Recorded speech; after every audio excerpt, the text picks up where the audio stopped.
За лабораторийн ажил номер 12 туслын аргаар шиглийн гадар тасаллыг хувьцаатыг тодорхойлох ажлыг тайлбарлая. За энэ ажил хэрэглэгдэх багж нь хуваар бүхий гуулсан хоолой мөн шиглийн гадар тасаллыг хувьцаат бэлэгдэж байгаа шигнүүд нөгөөх нь бэлэгдэхгүй байгаа шигнүүд байна. За ажил хийх дарааллыг тайлбарлая. Жишээлбэл бид нар тодорхой зураас таргалзах туслын тоог тоолно.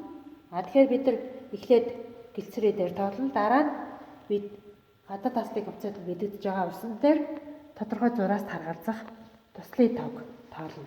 Тэгээд 5 зураас дээр 10 зураас дээр гих үдштэй тус бүрдээр нь 3 удаа хэмжилтийг хийнэ.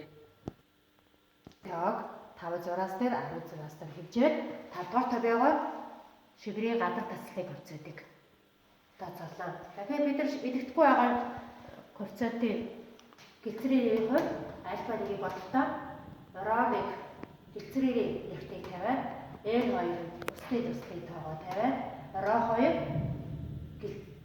усныхаа нэртийг тавиад L1 гэлцрийн туслын тоог тавиад альфа 2 нь усны гадар тасаллыг хувьцаат бэлэгдэж байгаа.